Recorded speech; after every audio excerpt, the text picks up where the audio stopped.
श्री गणेशाय नमः। प्रिय बंधुओं, आज शनिवार मुख्य बाजार गणेश चौक में जो सार्वजनिक दुर्गा उत्सव समिति है, यहाँ के दर्शन करने का सौभाग्य प्राप्त हुआ। मन में विचार आया कि क्यों न इस दिव्य झांकी के दर्शन हम अपने दर्शकों को भी करवा दें। अब आपके मन में यह प्रश्न उठ रहा होगा कि हम प्रतिदिन क्यों प्रत्येक झांकी के दर्शन आपको करवा रहे हैं। तो शास्त्रों में कहा है कि दरस परस मज्जन अरूपाना कटहि पाप कहे वेद पुराण। सब लोग अपने अपने कार्य में व्यस्त रहते हैं। कोई अपने सेवा के स्थान को जाता है, यानी नौकरी वाले स्थान को चले जाते हैं, तो कोई अपने व्यापारिक प्रतिष्ठान में चले जाते हैं। मान लो किसी भक्त को पूजा करने का अवसर प्राप्त न हो सके तो कम से कम वो 2, 4, 5 मिनट इसी प्रकार से माता रानी के दर्शन कर लें, तो जो संपूर्ण पूजा में उन्हें पुण्य फल प्राप्त होता है, वह इस प्रकार से दर्शन करने से भी उन्हें प्राप्त हो सकता है। यहाँ के जो आचार्य हैं बड़े ही विद्वान हैं, क्योंकि उन्होंने जो स्थापना की है वह स्थापना बड़े ही वैदिक तरीके से की है। नवग्रह की स्थापना है और सर्वत्र भद्रमंडल भी यहाँ पर स्थापित किए गए हैं। साथ में माता शूलास्क मातृकाएँ जो होती है उनकी भी स्थापना की है। सप्तमातृका घृतमातृका की भी स्थापना की है और माता रानी का जो खप्पर है वह भी स्थापित है।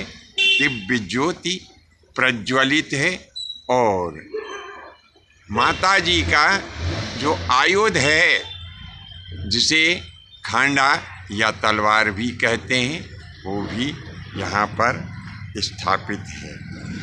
माता रानी सिंह के ऊपर सवारी किए हैं और यह सिंह दैत्य के ऊपर आक्रमण करने के लिए आतुर है। इन सब के ऊपर शंख विराजमान है और शंख के पश्चात माता रानी का दिव्य श्री विग्रह शोभायमान है।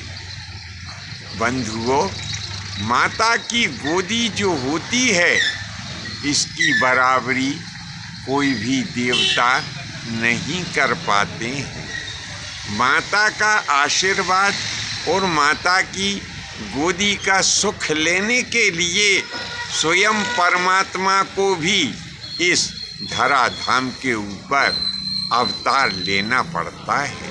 जब जब भी ईश्वर को माता की गोदी का सुख लेने की इच्छा होती है, तब वे भगवान राम, कृष्ण, परशुराम अथवा कल्कि के रूप में इस धराधाम के ऊपर अवतार लेते हैं और माता की गोदी का जो सुख है उसको प्राप्त करते हैं।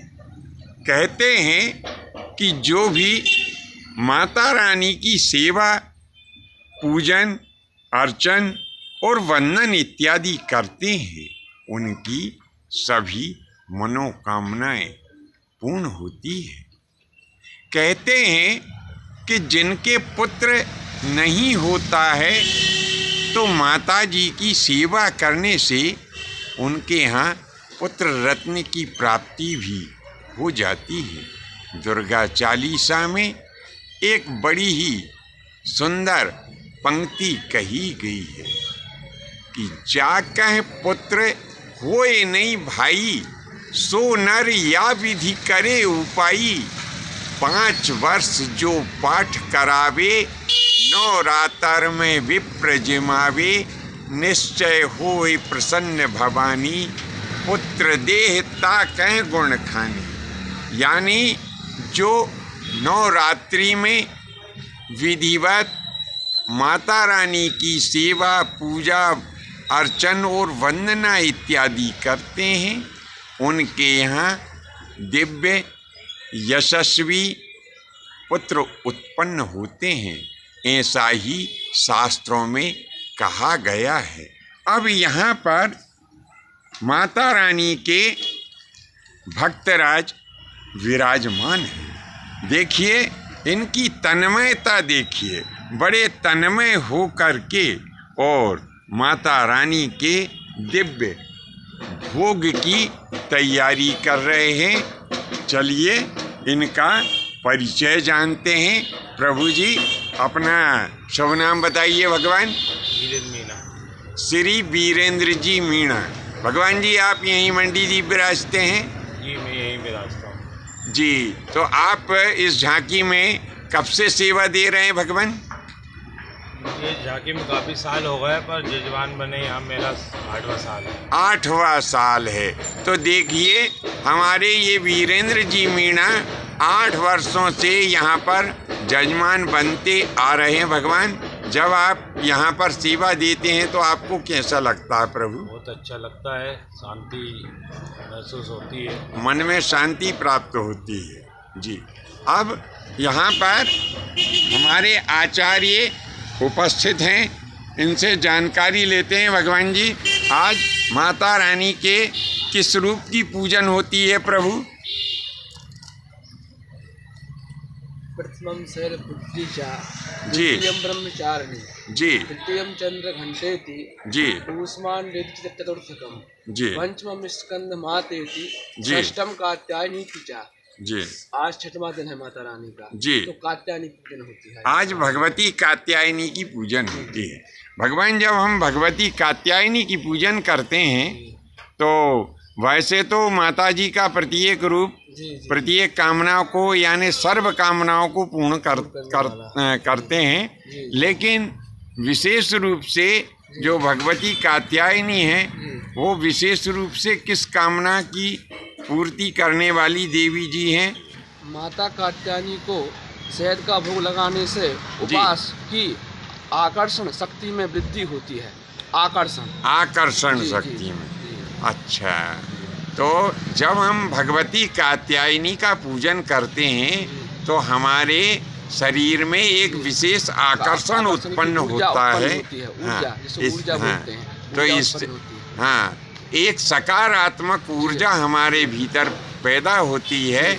और हमारे जो गुरु महाराज है उनका कहने का आशय ऐसा है कि जब हम माता भगवती कात्यायनी का पूजन करते हैं तो जो हमारे भीतर विशेष आकर्षण उत्पन्न होता है, इस विशेष आकर्षण और विशेष सकारात्मक शक्ति के कारण हमारे भीतर जो काम, क्रोध, मद, लोभ, मोह, मत्सर, अहंकार इत्यादि जो हमारे दुर्गुण हैं, वे सारे दुर्गुण हमसे दूर होते हैं और हमें असीम शांति की प्राप्ति होती है। बंधुओं, आज के लिए बस इतना ही। शेष अगले भाग में नए विषय के साथ में उपस्थित होंगे।